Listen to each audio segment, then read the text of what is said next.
En el primer libro de Samuel.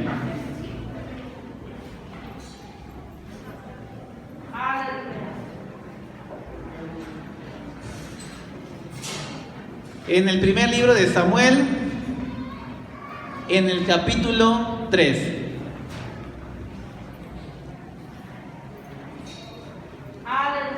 Vamos a dar lectura, son 21 versos, alternadamente.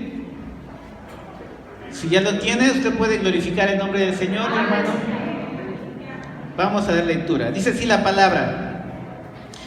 El joven Samuel ministraba a Jehová en presencia de Elí, y la palabra de Jehová escaseaba en aquellos días. No había visión con frecuencia.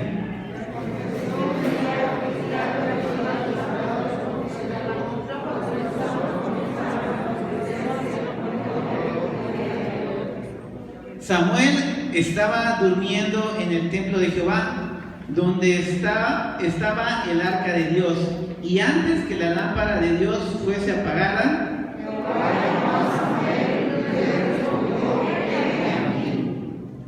y corriendo luego a Elí, dijo: heme aquí, ¿para qué me llamaste? Y Elí le dijo: yo no he llamado, vuelve y acuéstate. Y él se volvió y se acostó.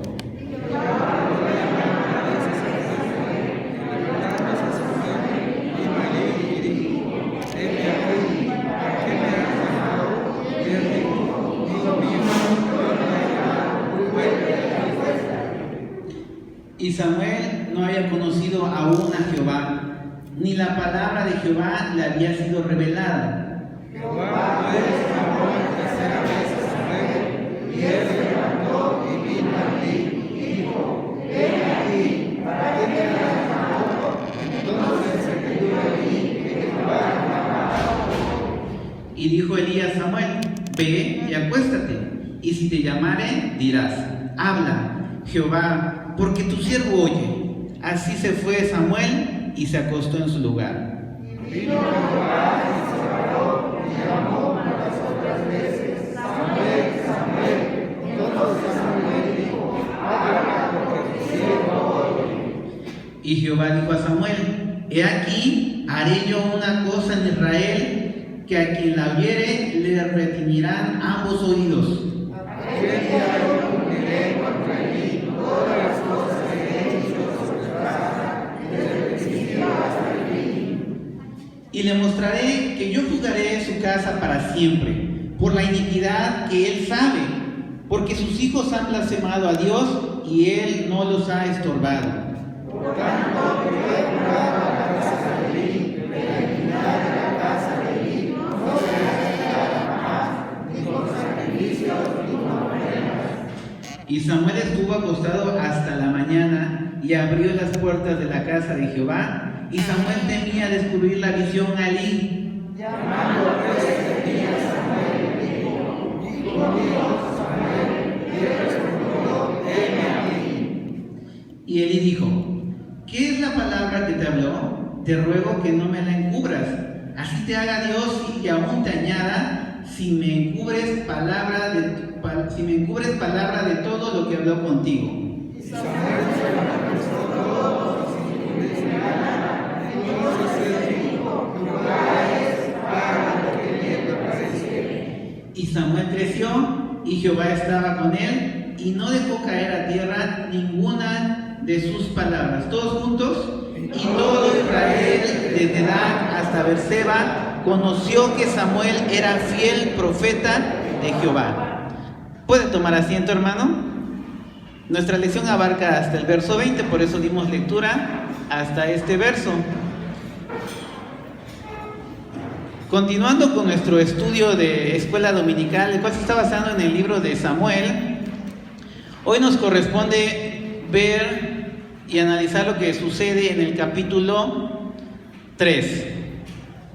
Y el título de esta mañana dice: llamamiento divino al servicio. ¿Quiere usted repetirlo conmigo? Llamamiento divino al servicio. Y hemos dado lectura también a nuestro texto base, a nuestro texto central, el cual es el verso 9 del capítulo 3, donde dice: habla Jehová, porque tu siervo oye. Está resumido, así lo marca nuestra lección. Dice: habla Jehová, porque tu siervo oye. Y la verdad central en esta mañana nos dice de la siguiente manera: es cierto que no todos reciben su llamamiento de la misma manera, pero Dios llama a todos para su servicio.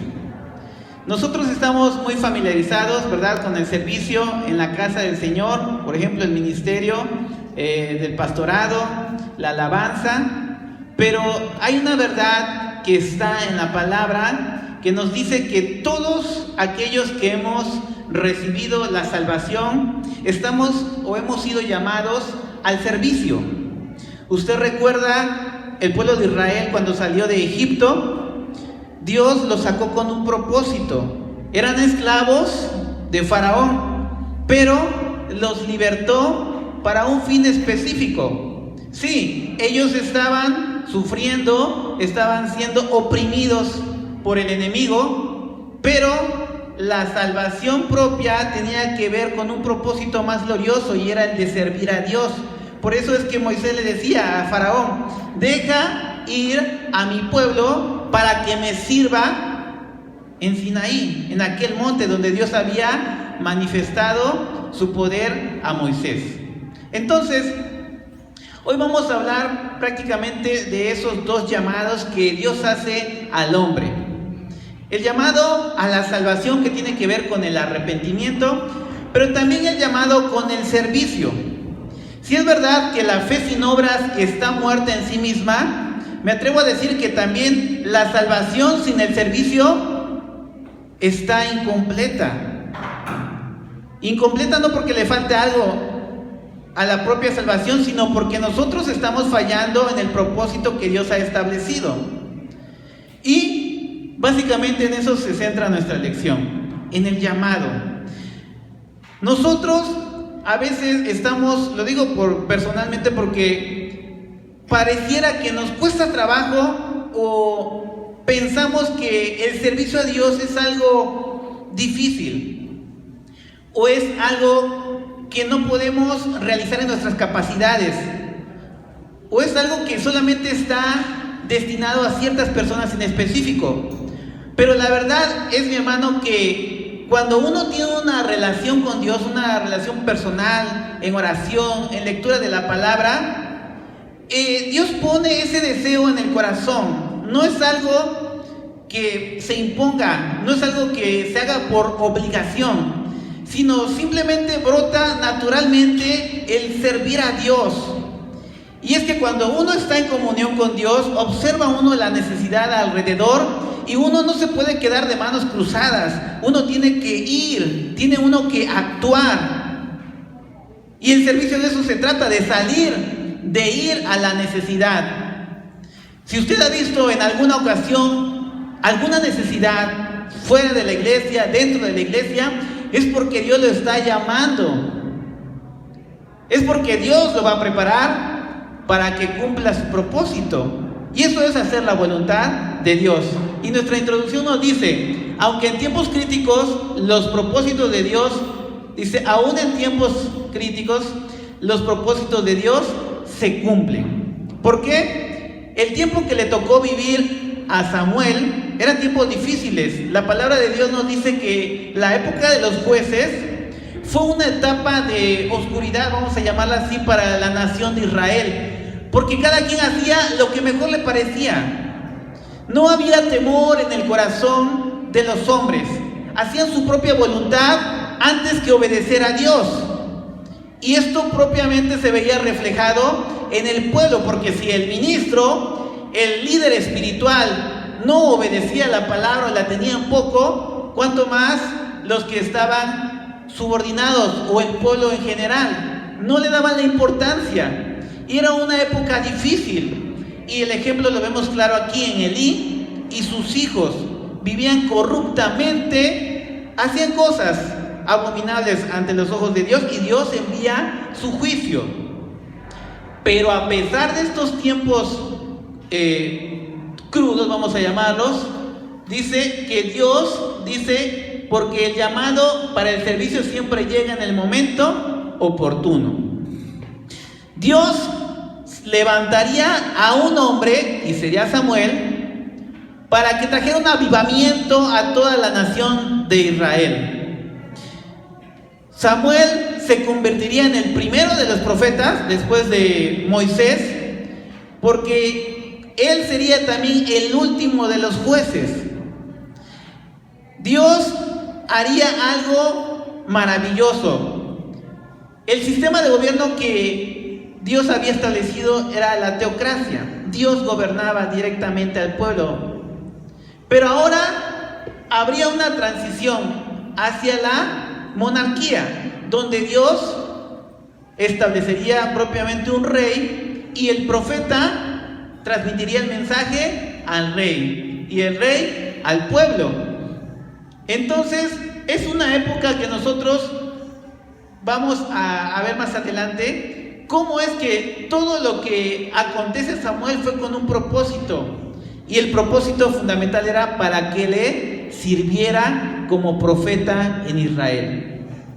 La voz de Jehová se levantaría de nuevo del silencio, porque no habría esa palabra profética en medio de la nación. Pero a partir de ese momento, Dios cambiaría las cosas, porque el tiempo de crisis terminaría y toda la nación de Israel se volvería al Señor. Y nosotros vamos a observar cómo es que Dios lo hace, primeramente con el llamado. Pero el llamado no es a cualquier persona. El llamado es para las personas que permanecen fieles, que están en comunión con el Padre, que tienen esa devoción y el compromiso de agradar a Dios. Para ellos es el llamado. Por eso a veces nosotros podemos pensar que Dios no nos llama, porque nos falta esa devoción y ese compromiso con Dios para atender a hacer la voluntad del Padre. Y nuestra lección pues nos marca aquí el contexto geográfico, y toda esta narrativa del capítulo 3 se lleva a cabo en Silo. Usted puede ver ahí en el mapa, en el punto rojo corresponde a Silo. Silo fue la antigua capital de todo el territorio de Israel.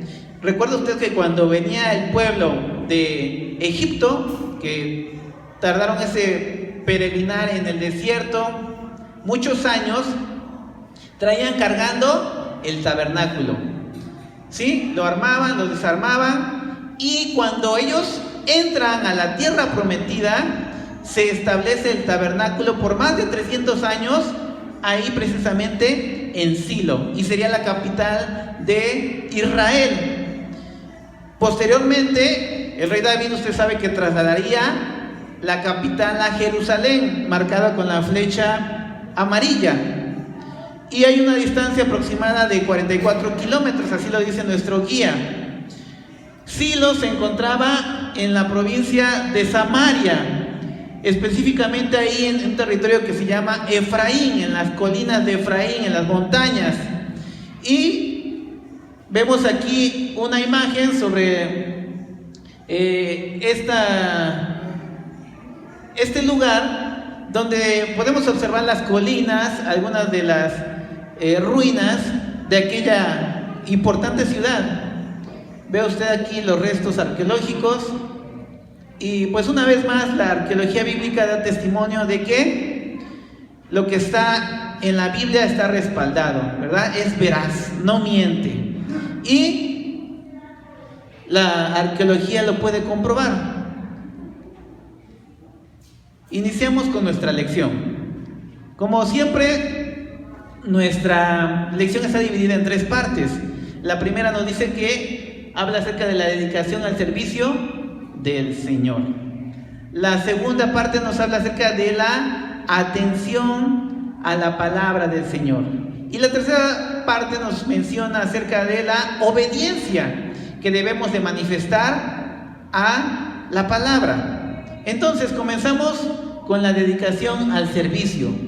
Y nos dice nuestro punto A que la decadencia de un servicio sin visión, se manifiesta aquí, en el capítulo 3, verso 1. Dice: el joven Samuel ministraba a Jehová en presencia de Elí.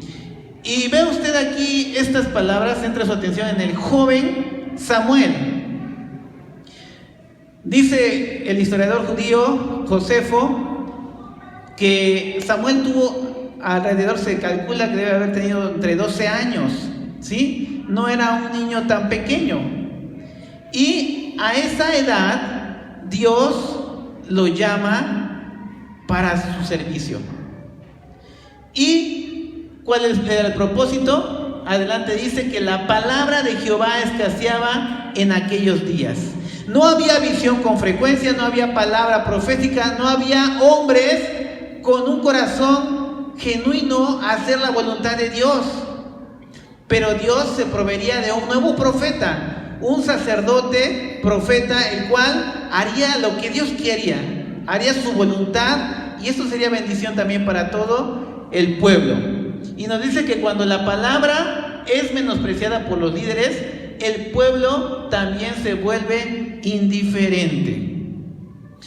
Dios ve la obra y el servicio que prestaba Elí junto con sus 2 hijos, y era algo que no era agradable ante sus ojos. Dios determina quitar el sacerdocio a Aarón. Recuerda usted que Elí era descendiente de Aarón, y ahora él va a establecer quién va a fungir como nuevo sacerdote. Y es que en ese tiempo de depravación, vamos a llamarlo así, nadie de los que se encontraban en el pueblo de Dios tenía esa sensibilidad por agradar a Dios. Si los líderes estaban actuando de una manera equivocada, el pueblo hacía lo mismo, seguía el mismo ejemplo. Dios actúa y Dios corrige esta situación. Dios corrige el problema primeramente amonestando a Elí. Y vean lo que dice en el capítulo 2, verso 27 al 36. En el capítulo 2, verso 27 al 36. Dice: y vino un varón de Dios a Elí y le dijo: así ha dicho Jehová, no me manifesté yo claramente a la casa de tu padre cuando estaba en Egipto en casa de Faraón, y yo le escogí por mi sacerdote entre todas las tribus de Israel, para que ofreciese sobre mi altar y quemase incienso y llevase éfod delante de mí, y di a la casa de tu padre todas las ofrendas de los hijos de Israel. ¿Por qué habéis hollado mis sacrificios y mis ofrendas que yo mandé ofrecer en el tabernáculo, y has honrado a tus hijos más que a mí, engordándoos de lo principal de todas las ofrendas de mi pueblo Israel? Por tanto, Jehová el Dios de Israel dice: yo había dicho que tu casa y la casa de tu padre andarían delante de mí perpetuamente, mas ahora ha dicho Jehová: nunca yo tal haga, porque yo honraré a los que me honran, y los que me desprecian serán tenidos en poco. Tremenda palabra Dios manda al sacerdote por medio de un varón de Dios anónimo, porque la palabra no nos dice quién fue el que le dio este mensaje. Pero Dios aparta el sacerdocio de la casa del Elí, y ahora le está diciendo claramente que él se va a proveer de una persona nueva, de alguien diferente, con un corazón íntegro, que tenga esa devoción y ese compromiso y el respeto a la palabra y a lo que Dios había establecido como sus sacrificios en el tabernáculo. Y este profeta anónimo da el mensaje y desaparece. Recuerde que la palabra no abundaba en ese tiempo, precisamente por la maldad de los hombres. Y podemos hacerlo una comparación con nuestros días, ¿verdad? Cada día la maldad de las personas, cada día hay personas que niegan más a Dios y se empecinan en seguir sus propios juicios y niegan la existencia de un Dios y por lo tanto viven la vida a su manera. Y no están preocupados en dar cuentas un día, no están ocupados que un día va a haber un juicio. Pero esto ocasiona que muchos se enfríen. La maldad provoca que los que están alrededor sigan la tendencia, sigan la misma corriente. La preocupación de nosotros sería transmitir la palabra, que la palabra no se apague, que no mengue, que nosotros podamos testificar de ella, para que ellos estén apercibidos y conozcan que sí hay Dios y que sí va a haber un justo juicio de parte de Él y que un día Dios hará distinción entre lo malo y lo bueno. Y eso es lo que estamos viendo en Apocalipsis, ¿verdad, hermanos? Los días jueves, los que no vienen a los cultos, las lecciones están muy interesantes sobre los justos juicios de Dios. Cómo es que Dios derrama esas copas de ira sobre la humanidad. Y es ahí donde se va a ver la diferencia entre el que hizo lo bueno y el que no. Ahora, ¿qué podemos aprender de esto? Dice que no es fácil descubrir la voluntad de Dios y responder al llamado divino, pues nuestra tendencia natural se opone a su palabra. Realmente cuesta trabajo conocer o entender el propósito de Dios para nuestra vida. Pero ¿en qué se centra esta problemática o en esta capacidad para percibir la voluntad de Dios para nosotros? Es que no estamos acostumbrados a tener esa comunión con Dios. No tenemos esa devoción y esa comunicación con Él. Por eso cuando nos llaman o nos hacen la invitación al servicio nos cuesta trabajo, porque nuestros impulsos carnales se oponen. No hay nada en el corazón del hombre que diga, sí, yo voy a servir a Dios, yo voy a amarle, yo voy a hacer su voluntad. No, porque la naturaleza, como nos dice aquí en la primera carta a Juan, si alguien le quiere dar lectura, por favor.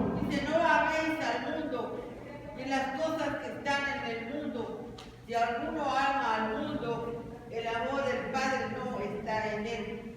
Porque todo lo que hay en el mundo, los deseos de la carne, los deseos de los ojos y la vanagloria de la vida, no provienen del Padre, sino del mundo.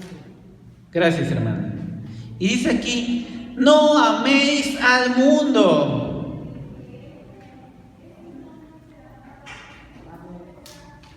Ni las cosas que están en el mundo. Si alguno ama al mundo, el amor de Dios no está en él. Y al final dice que el mundo pasa y sus deseos, pero ¿qué dice, hermano? Pero el que hace la voluntad de Dios permanece para siempre, permanecerá para siempre, tendrá vida eterna.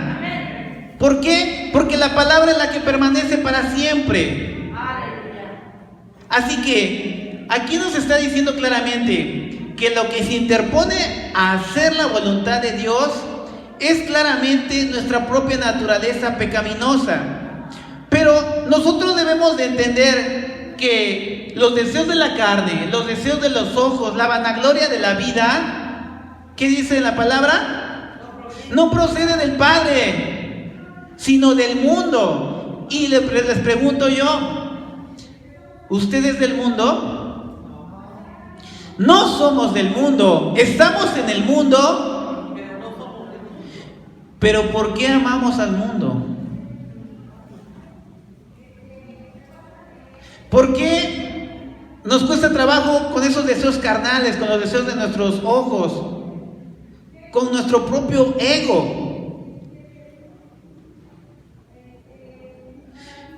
¿Recuerda usted aquel pasaje cuando Jesús está intercediendo en el huerto del Getsemaní y ora esa maravillosa oración, vamos a decirlo, e intercede por aquellos que van a creer en la palabra de sus discípulos?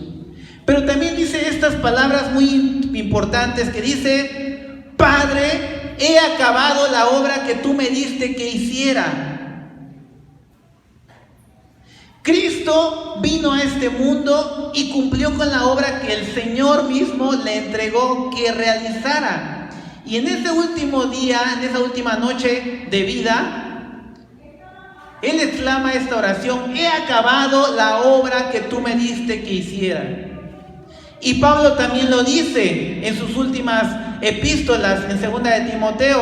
Dice: he peleado la buena batalla, he acabado la carrera, he guardado la fe.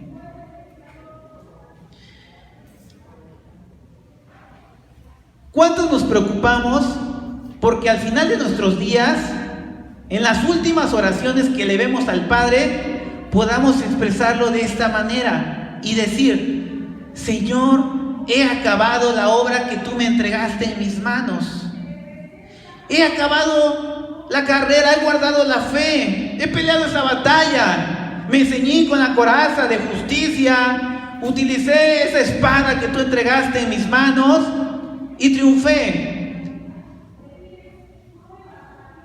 Esa debería ser nuestra preocupación al final de nuestros días, exclamar esta oración y decir: Padre, he acabado la obra que tú me diste que hiciera. Por lo tanto, es conveniente que dejemos de ocuparnos en otras cosas que no convienen. Es importante restar tiempo a nuestros trabajos, a nuestras tareas, a nuestras familias tal vez, a nuestros pasatiempos, a nuestras horas de sueño también, para ocuparnos en ello, con tal de hacer la obra de Dios, con tal de cumplir su propósito. Y dice más adelante que Él honra a los que le son fieles y les revela sus propósitos, y además los ayudará a cumplir sus planes o sus propósitos. De cierta manera, no estamos solos. Vea lo que dice en Salmos 32:8. Dios tiene los ojos puestos sobre nosotros. Y dice el Salmo 32:8: te haré entender y te enseñaré el camino en que debes andar. Sobre ti fijaré mis ojos. ¿Quién es el que redirecciona nuestro camino? Dios. ¿Quién es el que endereza nuestras veredas? El Padre. Él tiene sus ojos puestos en nosotros.